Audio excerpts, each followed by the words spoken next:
It's entitled Insurance Benefits. So here is the picture. It's a bit inspired by our data camp story, where we use superheroes to illustrate our concepts over here. So the setting that I'm going to discuss here is an insurance company selling life insurance contracts to policy holders. So the policyholder has to pay a certain premium in order to be able to benefit from the coverage that is provided by this life insurance contract. And in this case, we're going to think about, as the name says, we're going to look at life insurance policies. So that means that in case death of the policyholder happens during a certain period of time, then a particular death benefit will be paid out to the beneficiaries of this policyholder. And I picture here 3 cases for which, or in which setting, such a life insurance contract could be an interesting protection measure or an interesting financial instrument in order to help your beneficiaries in case death would happen. And the 3 cases that I'm picturing are your kids, of course, so your kids or your spouse or your family. That's the first picture over here.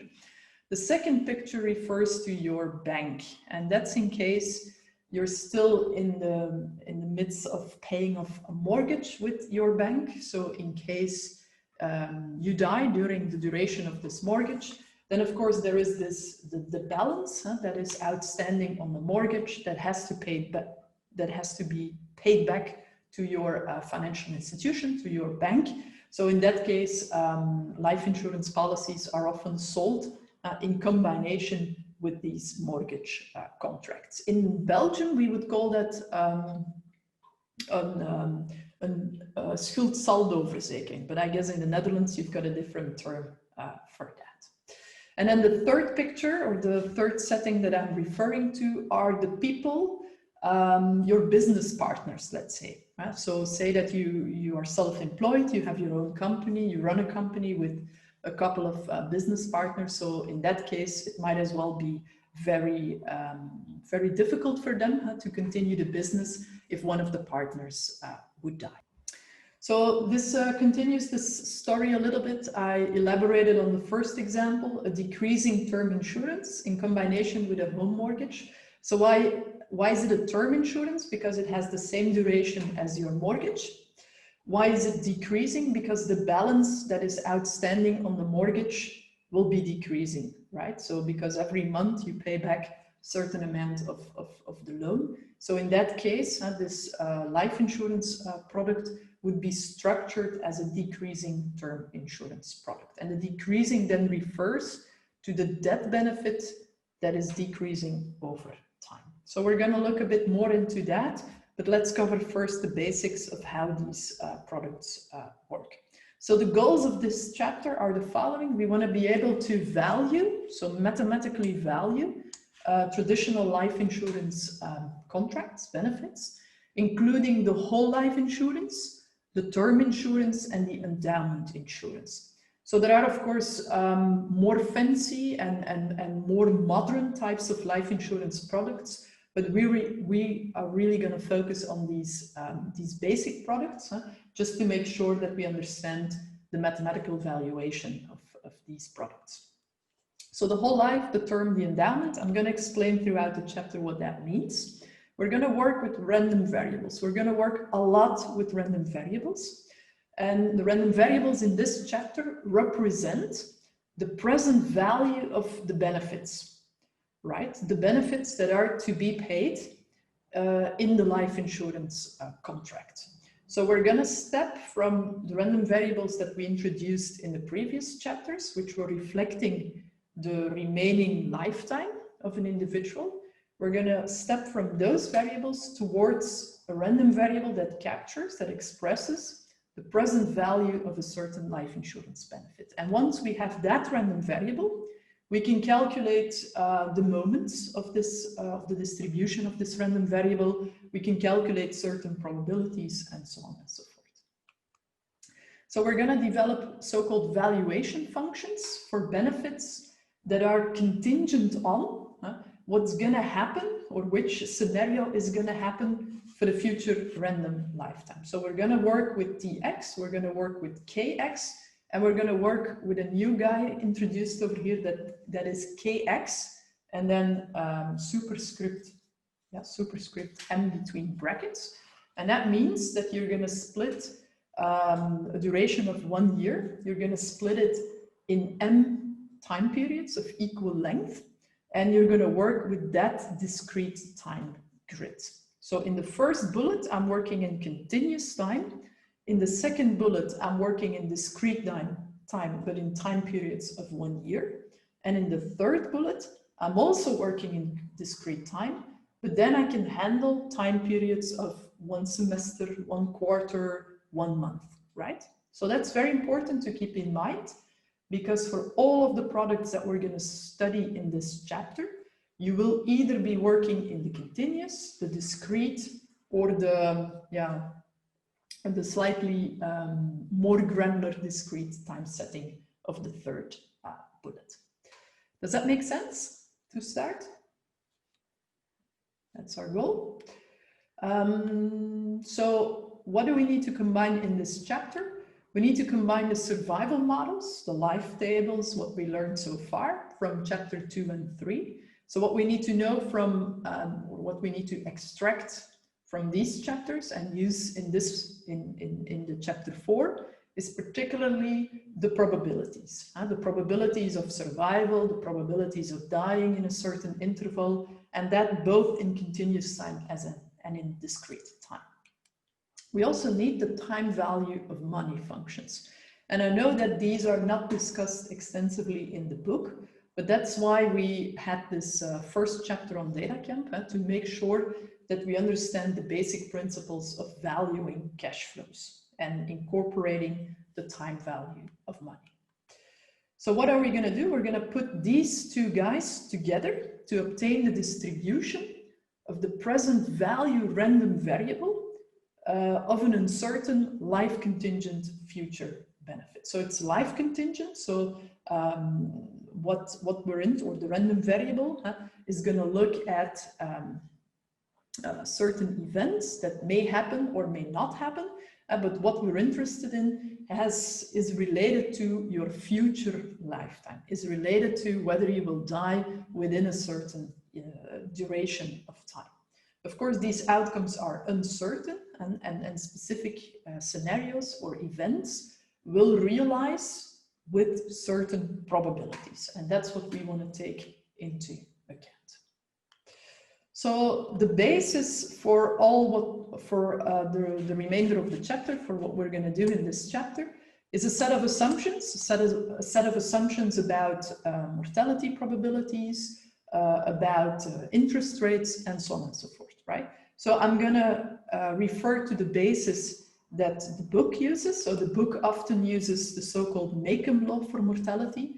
So that means that they express the force of mortality, the mu x, in the following way. So don't worry too much about that. It just means that if I give you certain constants, so certain values for A, B, and C, that using this expression, you can then get the force of mortality. And once you have the force of mortality, you can go to the Qx, you can calculate whichever survival probability that you want to have, right? So this means you need a life table, or you'll need a certain function that allows you to say something about survival probabilities. That's the first ingredient that you need to have in order to be able to value life insurance benefits. And the second ingredient that you need is something like a term structure of interest rates. And in the book, at least in the beginning of the book, in the first chapters, we're going to do that in a very simple way. We're going to use a constant and a fixed interest rate, and I'm going to denote that as follows. So I'm going to assume that €1 will grow to 1 plus I euro in 1 year from now.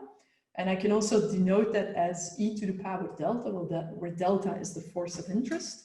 And then the V denotes my 1 year discount factor, right? So that is the money that I need to hold right now in order to have €1 in 1 year from now. So you played a lot with these concepts or these notations in the first week throughout the DataCamp course. Are we good about these? So very simple assumptions. We don't think too much about whether they are very realistic or very valid. We just want to start with explaining the basic concepts using this very simple set of assumptions. So let's see what we can do then for our first insurance product that we want to discuss. And that's a whole life insurance in continuous time. So if you look at the structure of the chapter, we're going to visit a couple of different products and we're going to come up with the appropriate valuation formulas. So once you understand the concept for one of them, I think it's not a very big step to translate that insight then to other types of products. So let us start with a whole life insurance product in continuous time. So we want to value the following life insurance product. We've got a death benefit of €1, say, or a unit benefit. This benefit is payable immediately on death of the policyholder. And this policyholder bought the insurance policy, bought the contract at the age X. And you'll see that I make this note here on this fact that it's immediately payable, because that's of course unrealistic in real life, right? We can never pay as an insurance company or as a financial institution, we can never pay this death benefit immediately, right? So this is rather a mathematical setting in continuous time. Later on, the more realistic settings where we work in discrete time will follow.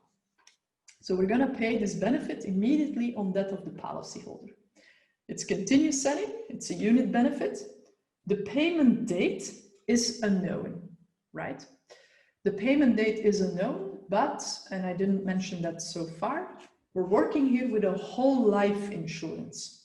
That means that this death benefit is guaranteed for the rest of your life. So whenever you die, right, in the future, this €1, this death benefit will be paid to your beneficiaries. So there is no fixed term or no fixed time horizon. This is a whole life insurance contract. So the payment date is unknown, will happen somewhere in the future.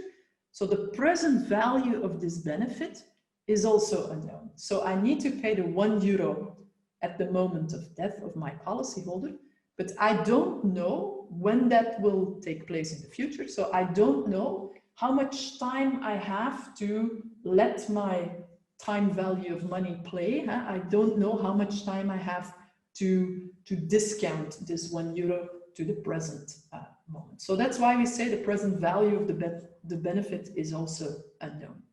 So if I picture this, and the timelines in this deck of sheets are going to be very important. In my opinion, they are most insightful to learn these concepts. So what do we have here? We have a policyholder who is X year old at time 0. So he or she buys this life insurance contract, for example, because he or she bought a house, went for a mortgage, and wants to make sure that the family is protected against the financial losses that may encounter if death happens of the policyholder. So we've got an X year old at time 0, and we're picturing here on top of the axis, we picture age, and below the axis, we picture time.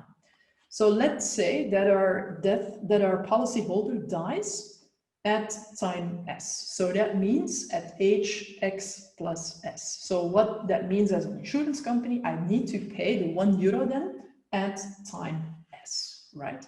And what I'm asking myself now is, what is then the present value of this €1 to be paid at time S in case my policyholder dies indeed at age X plus S? Well, in that case, I know what the timing is of this death benefit that should be paid. It should be paid at time S. So I know that I can discount this €1 to the present moment using the discount factor e to the power minus delta times S. Or you can write it as such, V0S. That means we're going to discount from time S to time 0, right? But now, of course, it's not certain that the policyholder will die indeed at time S. He or she will die, with a certain probability at time s. And that probability, we know how to express that. That is the survival probability, SPX, multiplied with mu x plus s ds. Why is it like that? Because we're working in continuous time.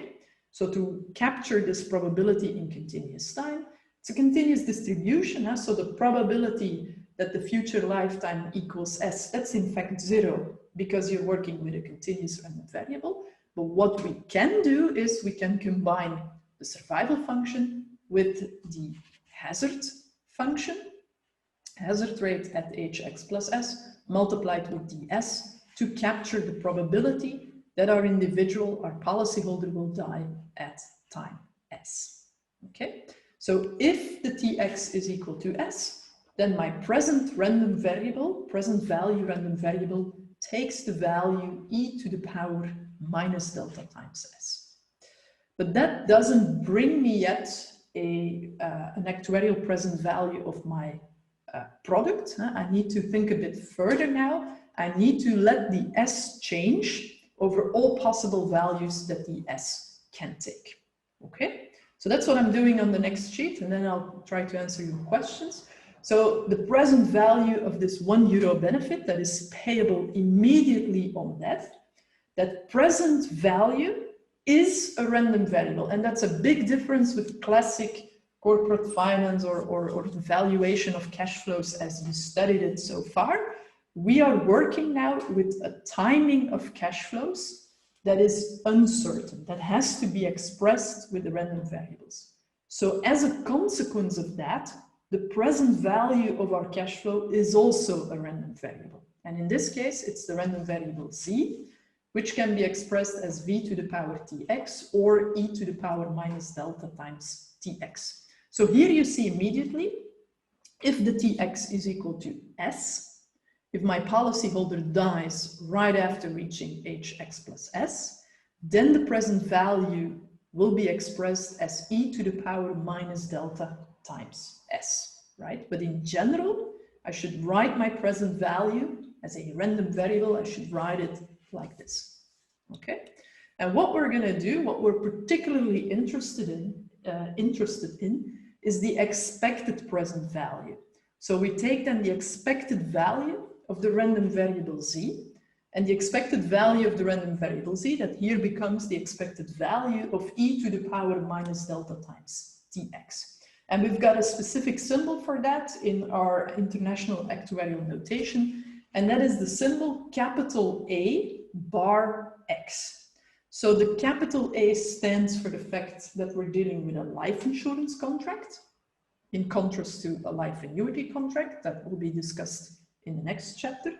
The bar stands for the fact that we have a product in continuous time, and the X refers to the age of my policyholder at issuance, so at the moment that this policyholder bought the policy. You can ask yourself, why are we particularly interested in the expected value?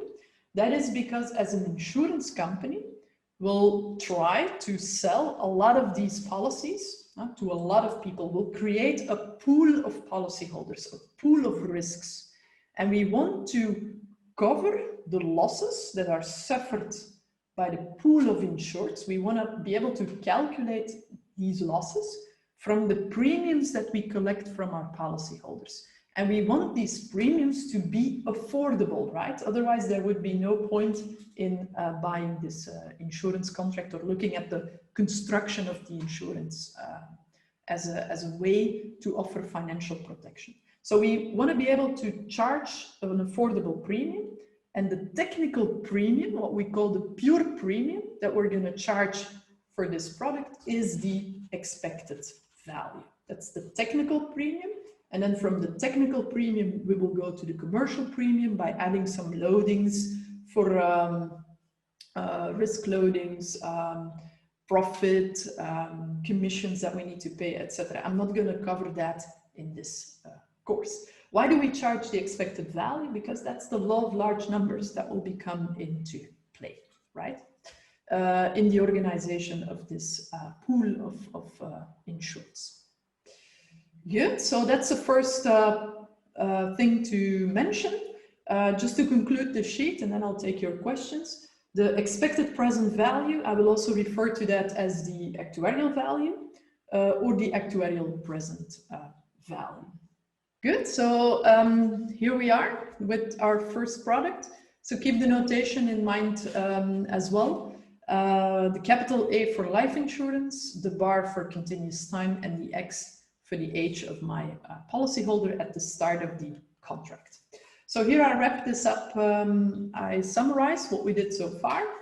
We look at the EPV, the expected present value. So it's the present value random variable and then the expected value of this random variable, right? So if you look at a €1 benefit continuous whole life insurance product, then we're going to work with the PDF of my future lifetime TX. We discussed the expression for this PDF in chapter 2, right?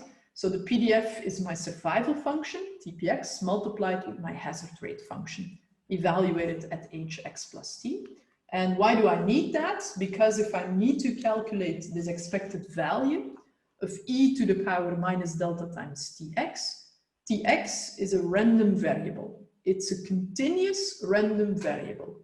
So what I'm doing here is I need to calculate the expected value of a transformation of tx. And this transformation is constructed by doing e to the power minus delta times tx. So calculating the expected value of a transformation of a continuous random variable, that's something you learned with my colleagues in the probability and statistics course. So what you're going to do then is you're going to take the values that this transformed random variable can take, and you're going to multiply with the density of this random variable, evaluated in the possible values that the random variable can take. And of course, here our integration bounds go from 0 to plus infinity. That's because the tx can only take positive values. We want to know the expected value of e to the power minus delta times tx, right? The tx is a positive and a continuous random variable. And in fact, what we're doing here is we're looking at a transformation, let's say g, of tx. And this g, that's e to the power minus delta times tx. So what I want you to remember then from the course in probability theory and statistics is that if you need to calculate the expected value of, say, g of a random variable denoted very generally with x, then you saw in your classes that you should do it like this.